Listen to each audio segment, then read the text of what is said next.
जय हिंद। तो आज हम बात करेंगे स्वामी एंड फ्रेंड्स के चैप्टर 5 फादर्स रूम की। इसके पहले 4 पार्ट में अपनी प्रीवियस वीडियो में कवर कर चुका हूं। अगर आपने अभी तक वो वीडियो नहीं देखी हो तो डिस्क्रिप्शन में लिंक है, आप देख सकते हैं। तो चलिए स्टार्ट करते हैं। फादर्स रूम, पिताजी का कमरा। शनिवार का दिन था और शाम को राजम ने घर आने का वादा किया था, इसलिए स्वामी बहुत उत्तेजित था। वह कहाँ उसका स्वागत करेगा अपने कमरे में, लेकिन वहाँ पिताजी कपड़े बदलने आया करते थे। लेकिन उस वक्त तो वे कचहरी में होंगे, इसलिए कोई परेशानी नहीं होगी। उसमें अपनी मेज़ साफ़ की और किताबें इतनी खूबसूरती से सजाई कि पिताजी को भी उसकी तारीफ़ करनी पड़ी। स्वामी अपनी दादी माँ के पास गया और पूछने लगा, दादी, मैं तुमसे अपने दोस्त राजम के बारे में बताया था। हाँ, वह लड़का जो बहुत तगड़ा है लेकिन इम्तिहान में फेल हो जाता है, दादी कहती है। राजम जवाब देता है, नहीं नहीं, वह तो मणि है।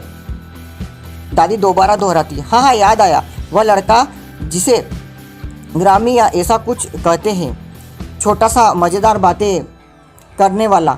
स्वामी एकदम गुस्सा हो उठा, बोला, अरे दादी, तुम हमेशा यही गलती करती हो, तुम्हें मटर की याद रहती है। मैं राजम की बात कर रहा हूँ, जिसने चीते को मारा था, जिसके पिता पुलिस सुपरिंटेंडेंट है और जो बहुत तेज लड़का है। दादी कहती, अच्छा अच्छा, वह लड़का, मुझे याद आ गया। अच्छा, वह आ रहा है घर, यह तो बड़ी खुशी की बात है। स्वामी कहता है, हाँ और क्या, मैं तुम्हें यही तो बता रहा था। तुम उसे मुझसे मिलाने लाओगे? मैं उसे देखना चाहती हूँ, दादी कहती। मैं कह नहीं सकता, स्वामी ने जवाब दिया। हो सकता है ले आऊं, लेकिन मैं तुमसे कह रहा था कि जब वह यहाँ हो तो मुझे आवाज़ मत देना और न मेरे कमरे में आना। क्यों बेटा? दादी ने पूछा। क्योंकि यह बात है कि बात यह है कि अब तुम बहुत बूढ़ी हो गई हो, स्वामी ने बड़ी सफाई से जवाब दे दिया। दादी ने इसे खुशी से स्वीकार किया। अब स्वामी के मन में यह सवाल घूमने लगा कि राजम को खिलाना क्या चाहिए। कोई बहुत अच्छी चीज़ होनी चाहिए। वह अपनी माँ के पास गया, जो केले के बहुत से पत्ते को काटने के लिए लेकर बैठी थी। वह भी पास जाकर बैठ गया और एक पत्ता हाथ में लेकर उसे तोड़ने मरोड़ने लगा। माँ ने कहा, इस तरह ज़मीन पर कूड़ा मत करो, मैं झाड़ू लेकर बार बार बुहार नहीं सकती। माँ, आज तुम शाम को क्या खाना बना रही हो? उसने पूछा। कॉफ़ी भी ऐसी मत बनाना जो तुम मुझे देती हो। कॉफ़ी बहुत गर्म और गाढ़ी होनी चाहिए। उसे याद आया कि राजम के घर में महाराज नाश्ते की प्लेट लेकर आया था। तो उसने बोला, माँ, क्या तुम नाश्ता मेरे कमरे में भिजवा नहीं दोगी? मैं लेने नहीं आ पाऊँगा। फिर रसोई की तरफ मुड़कर उसने कहा, सुनो, तुम यह धोती पहनकर मेरे कमरे में नहीं आओगे, साफ कमीज और धोती पहनकर आना।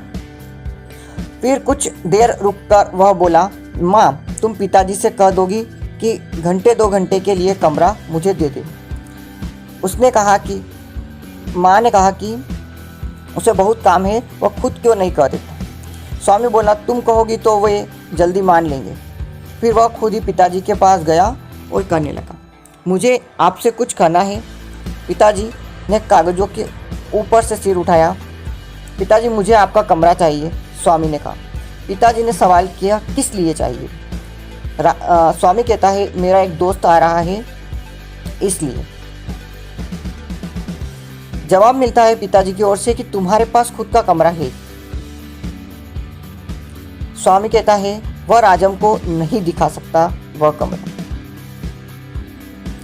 कौन है यह राजम? बहुत बड़ा आदमी है क्या कोई? उसके पिता पुलिस सुपरिटेंडेंट है, वह मामूली नहीं है, स्वामी ने कहा। अब पिताजी कहते हैं, अच्छा ठीक है, लेकिन मेज की किसी भी चीज़ को इधर उधर मत करना, मैं पूरा ध्यान रखूँगा, स्वामी कहता है। और अपनी बात आगे बढ़ाकर कहता है कि आप बहुत अच्छे पिता हैं, पिताजी। पिता जोर से हंसे और बोले, अब जाकर अपनी पढ़ाई करो।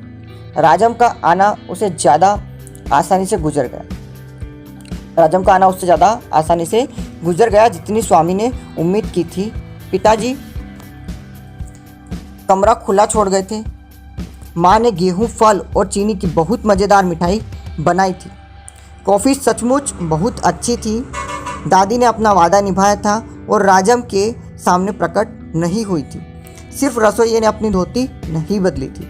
स्वामी ने राजम को पिताजी की घूमने वाली कुर्सी पर बैठाया। वह 3 घंटे घर में रहा। उन्होंने सब विषयों पर बातचीत की, मणि, एबेनज़र, रेले, चीते का शिकार और भूतों की। राजम ने पूछा, तुम्हारा कमरा कौन सा है? स्वामी ने गंभीरता से जवाब दिया, यही है। क्यों? राजम को यह बात हजम करने में परेशानी हुई। तुम इतनी मोटी किताबें पढ़ते हो।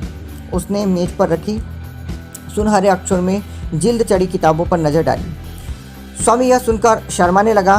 फिर राजम ने एक दूसरा सवाल पूछ लिया, और तुम्हारी किताबें कहाँ हैं?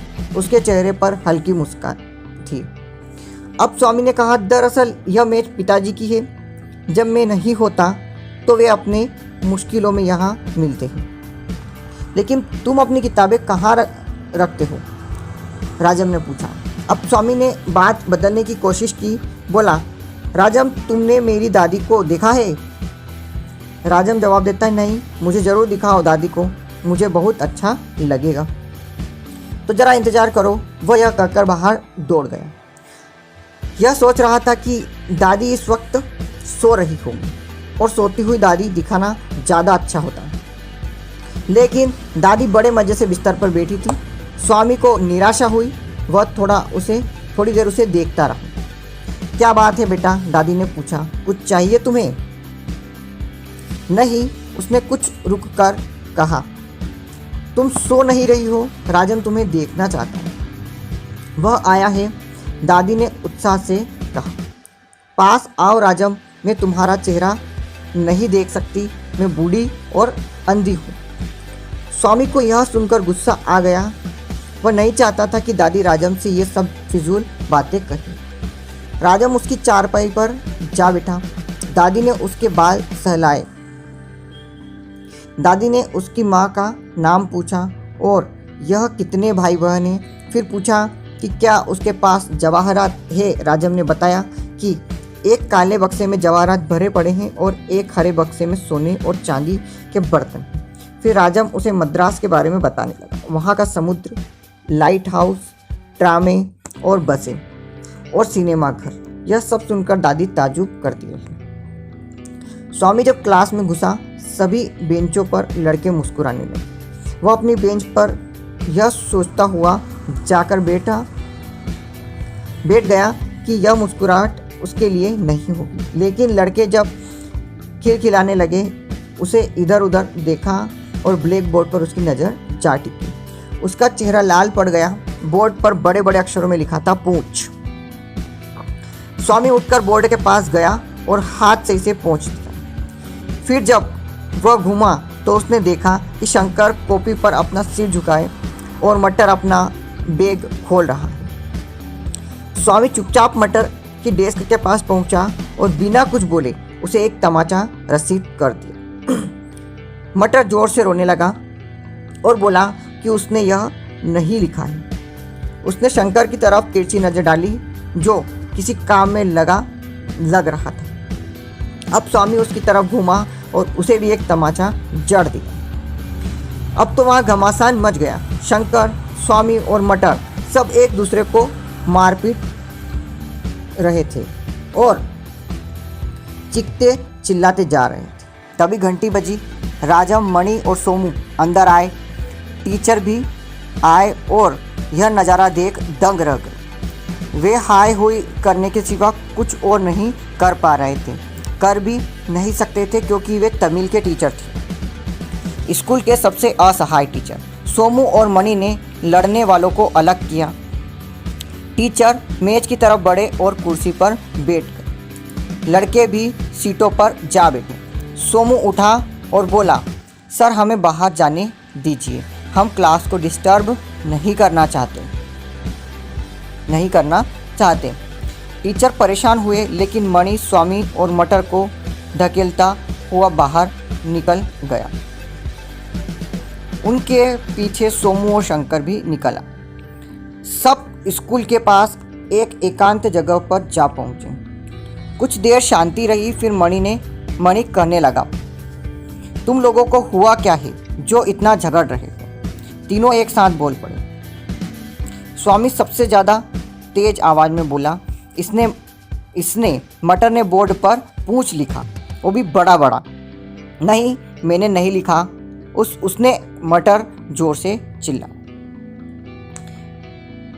उसने भी लिखा, स्वामी ने शंकर की तरफ इशारा करते हुए कहा। बदमाश, तुमने देखा था मुझे? शंकर चीख कर पूछा।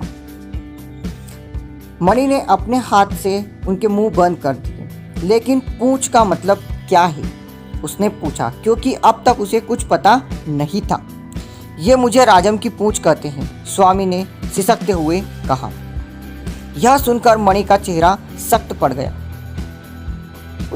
उसने कहा, यहाँ कौन राजम का नाम लेने की हिम्मत करता है? अच्छा, हिम्मत, सोमू बोला।